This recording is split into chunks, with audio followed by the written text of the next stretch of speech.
கர்த்தர் என் சத்தத்தையும் என் விண்ணப்பத்தையும் கேட்டதினால் அவரில் அன்பு கூறுவேன். சங்கீதம் 116:1. ஆதியிலே வார்த்தை இருந்தது, அந்த வார்த்தை தேவனிடத்திலே இருந்தது, அந்த வார்த்தை தேவனாக இருந்தது. ஆமென்.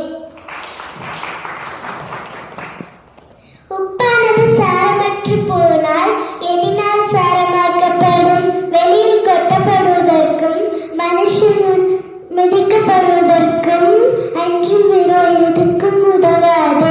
நீங்கள் இந்த உலகத்திற்கு உப்பாய் இருக்கிறீர்கள். ஆமென்.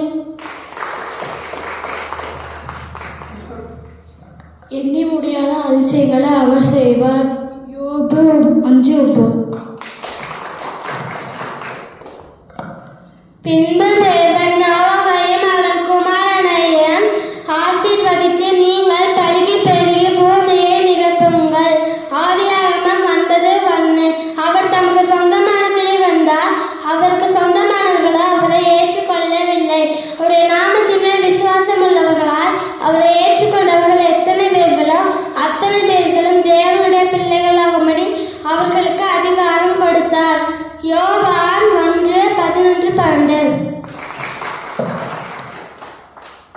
Psalms 23. The Lord is my shepherd, I shall not want. He makes me to lie down in green pastures. He leads me beside the still water.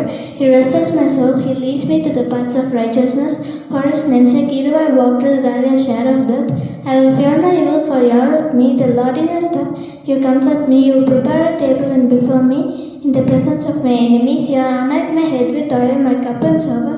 Surely goodness and mercy shall follow me